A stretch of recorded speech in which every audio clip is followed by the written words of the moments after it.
How we use automatic campaigns to increase Amazon sales, get profitable ad sales, and best practices for improving these campaigns. In this video, I'm going to share all of these and much more. I'm Stefano Pretto, I'm the CEO at Nomads. We're a team of Amazon PPC experts and we manage more than $20 million of ad spend in 2023. So we had the opportunity to see what's working on the Amazon PPC side, and in this case, we have seen what are the best practices for our automatic campaigns. So let's get started. Okay, the first thing I want to share with you, and this is a tip we've seen across all our clients' account after auditing more than 100 brands, is that automatic campaigns, they have by far the lowest CPC across all campaign styles. So if we analyze this account, so as you can see here, we have a CPC of 1.11 for automatic campaigns for the last month. And let's analyze manual campaigns. And I would suggest you to do the same for your account. And as you can see, the CPC for automatic campaigns is much lower. For manual campaign is 1.74 and for automatic campaigns is around $1. So this is the first thing that makes the automatic campaigns so valuable in an advertising account. Because even if the conversion rate is lower for automatic campaigns compared to sponsored product manual targeting, thanks to the lower CPC, we can get profitable sales. And so profitable sales, it means that it is lower than our target ACOS, or that we are able to scale the account with a very low SUS.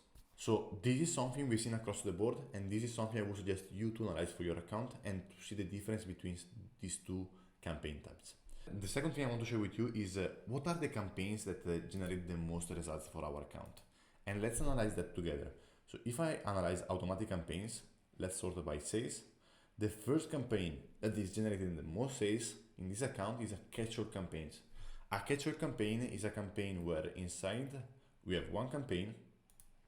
We call it catch-all automatic lose match. NZ stands for Nomads. So LM stands for lose match. Inside we have only one ad group, as you can see.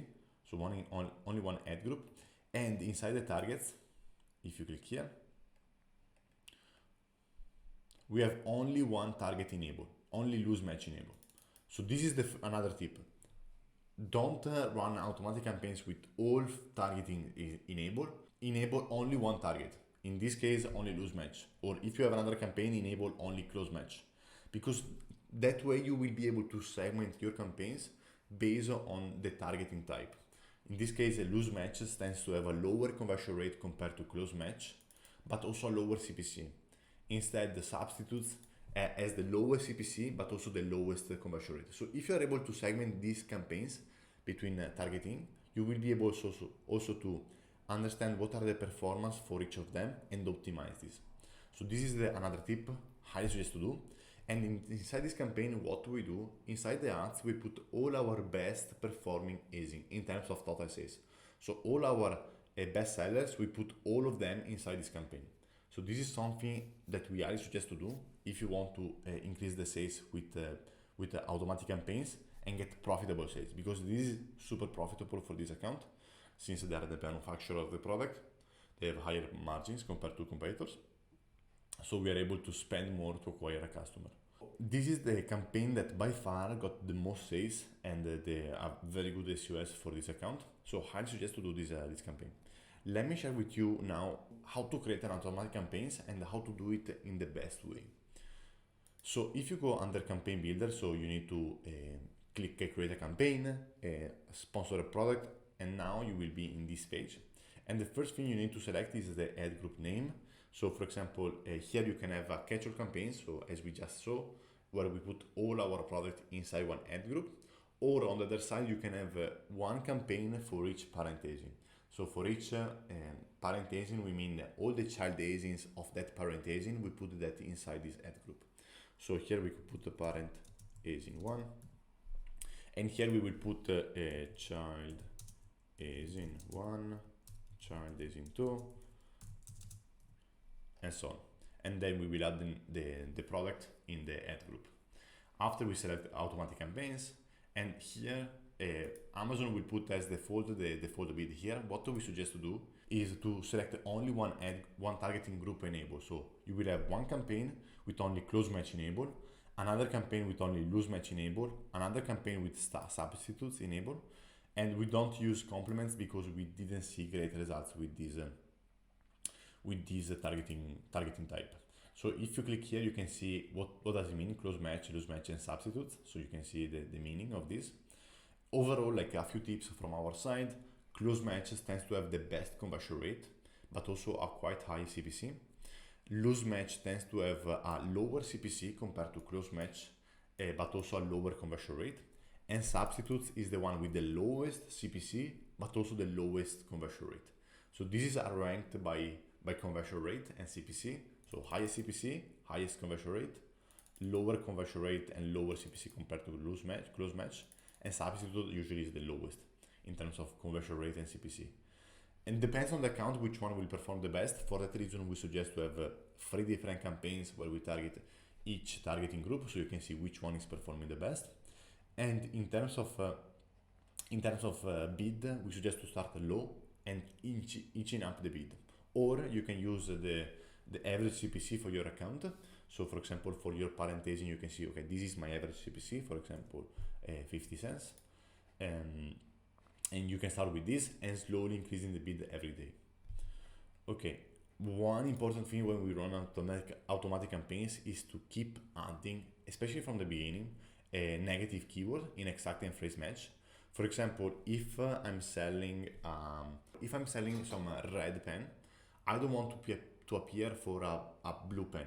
So here in this case, since I'm selling a red pen, I will put here blue in negative phrase. In this way, I will never get clicks for blue keyword, for blue search term. So this is an important thing to do. So we highly suggest to have a negative keyword list that you can always add in your account. So every time you create a campaign, you have this negative list you can add to the campaigns, so you avoid to have clicks and no sales. After that, we have negative product targeting. So in this case, if we have a list of products that we know that we're not performing well, we can enter here a list of products, and so we will exclude this. We will not target this anymore. This is quite important, especially when we use substitutes, because when we use substitutes, we are targeting ASINs and we are not targeting keyword. Instead, with close match and loose match, we are only targeting keyword.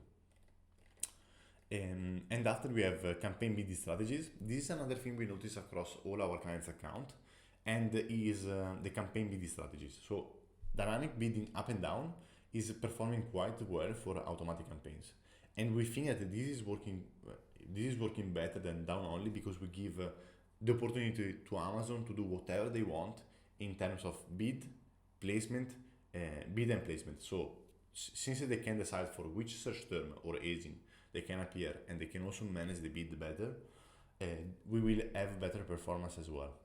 So we suggest to use up and down. Start with a low bid and slowly increase the bid. Don't go too aggressive. And if you want to go on a safe mode, you can use a dynamic down only. But if you want to test something new, we suggest up and down. For all our clients' account, we only use up and down for our automatic campaigns, so we suggest to do that. Again, be careful about the bid, because here Amazon can increase the bid by 100% for top of search, and you can read more here. So if you can understand what they're doing in terms of increasing the bid or not.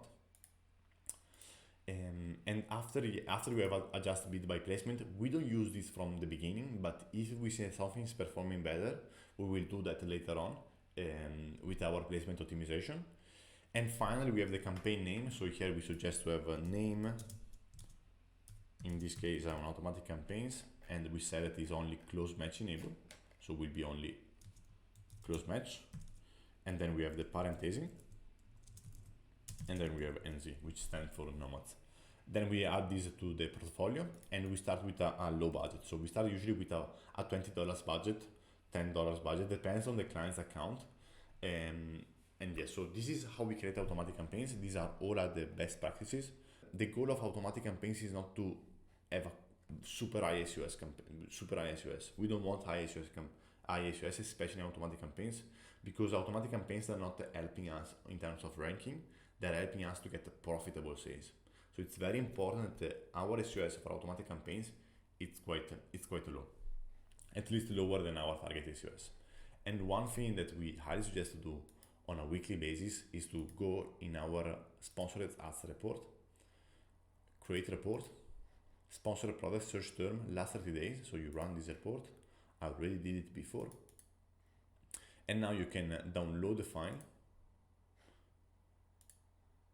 and you can analyze the search term for our automatic campaigns, and you can see if we are targeting some irrelevant keyword. We are here and I sort by spend. So let's say that I want to add this keyword in this campaign.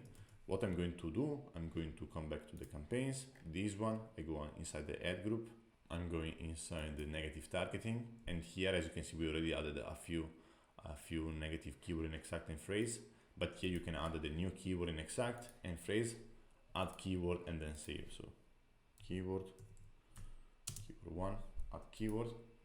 In this case, I'm going to add in negative phrase this keyword inside this campaign. So this is something we suggest to do, especially if you're spending a lot on automatic campaigns. And one last thing I want to share with you is how much usually we spend for our clients in automatic campaigns.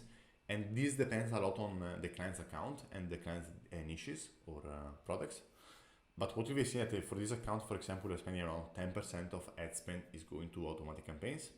So it's not much, but it's still a good amount, because in the end, if you watch lifetime, we spent around $8,000 last month only for automatic campaigns. So we must make sure that we are optimizing these campaigns and we are doing our best practices. So the percentage amount of automatic campaigns depends on the account, but I would say 10 to 15% usually is a good amount for if you want to keep finding new search term and keep growing. If you don't want to get too wide, we suggest to have a lower amount in automatic campaigns. So I really hope this video was useful. Let me know what you think in the comments below, and you can watch our previous videos where I talk about how we scale a new product. And we didn't use automatic campaigns, but we used different campaigns to scale that product. So feel free to check that video. And we did around $32,000 in total sales in less than 1 month. So really hope you enjoyed that video, and see you in the next one.